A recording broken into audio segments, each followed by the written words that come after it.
ఖమ్మం జిల్లా వెలుగుమట్లలో మంత్రులు పొంగులేటి శ్రీనివాసరెడ్డి, తుమ్మల నాగేశ్వరరావు, మల్లు బట్టి విక్రమార్క కలిసి 52 ఎకరాల్లో పేదలు గుడిసెలు వేసుకుని నివసిస్తుండడంలో 4000 మంది పోలీసుల బందోబస్తుతో 600 ఇళ్లను రాత్రికి రాత్రి కూల్చివేశారు.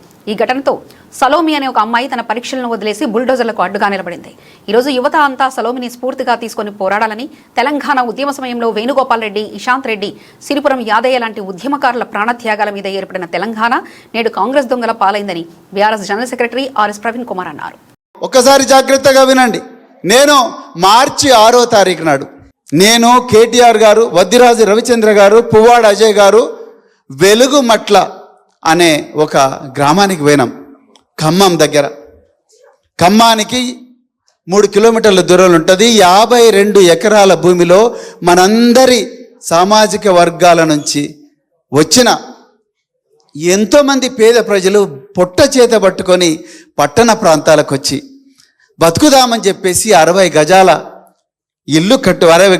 ఇల్లు కట్టుకొని దాదాపు 30 సంవత్సరాల నుంచి నివసిస్తుంటే ఇప్పుడు నేటి ప్రభుత్వం 3 మంత్రులు పొంగులేటి శ్రీనివాసరెడ్డి, మల్లు బట్టి విక్రమార్క, తుమ్మల నాగేశ్వరరావు ఈ 3 కూడా కుట్ర పన్ని 4000 మంది పోలీసులను రాత్రికి రాత్రే మొబిలైజ్ చేసి ఉదయం 6 గంటలకు ప్రజలందరూ కూడా నిద్ర లేచి పళ్ళు దోముకునే సమయంలో, కళ్ళు తుడుచుకొని పళ్ళు దోముకునే సమయంలో 400 మంది పోలీసులు బుల్డోజర్లు తీసుకొని పోయి 1 గంటలోనే 600 నుంచి 700 ఇళ్లను భస్మీపటలం చేస్తే ఒక్క అమ్మాయి సలోమి, జాగ్రత్తగా వినాలి మిత్రులారా, ఒక్క అమ్మాయి సలోమి బిఎడ్ చేస్తూ, అమ్మో నాకు ఎగ్జామ్ ఉంది అయినా కూడా మా అమ్మ నాన్న దుక్కి దున్ని మొక్క నాటి మొక్కకు నీళ్లు పోసి పుట్ల కొద్దీ పంట తీసి కాళ్ళ నొప్పులున్నా కీళ్ళ నొప్పులున్నా కొడవళ్ళు పట్టుకొని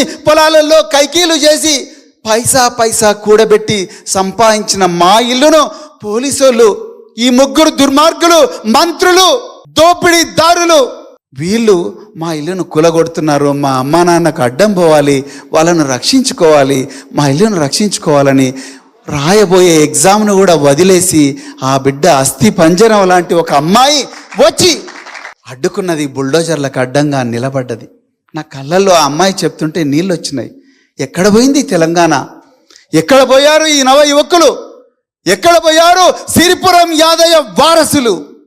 ఇషాంత్ రెడ్డి, వేణుగోపాల రెడ్డి, సిరిపురం యాదయ్య, సాయి కుమార్ కెమికల్ ఇంజనీర్, ఆయన శవాన్ని మోసిన నేను. సిరిపురం యాదయ్య శవాన్ని మోసాను, ఇషాంత్ రెడ్డి శవాన్ని మోసాను. ఠాగూర్ ఆడిటోరియం ఎదురుగా ఉదయం 6 గంటలకు వేణుగోపాల్ రెడ్డి వచ్చి చనిపోయాడు. ఇషాంత్ రెడ్డి చావు అయితే విచిత్రమైన చావు.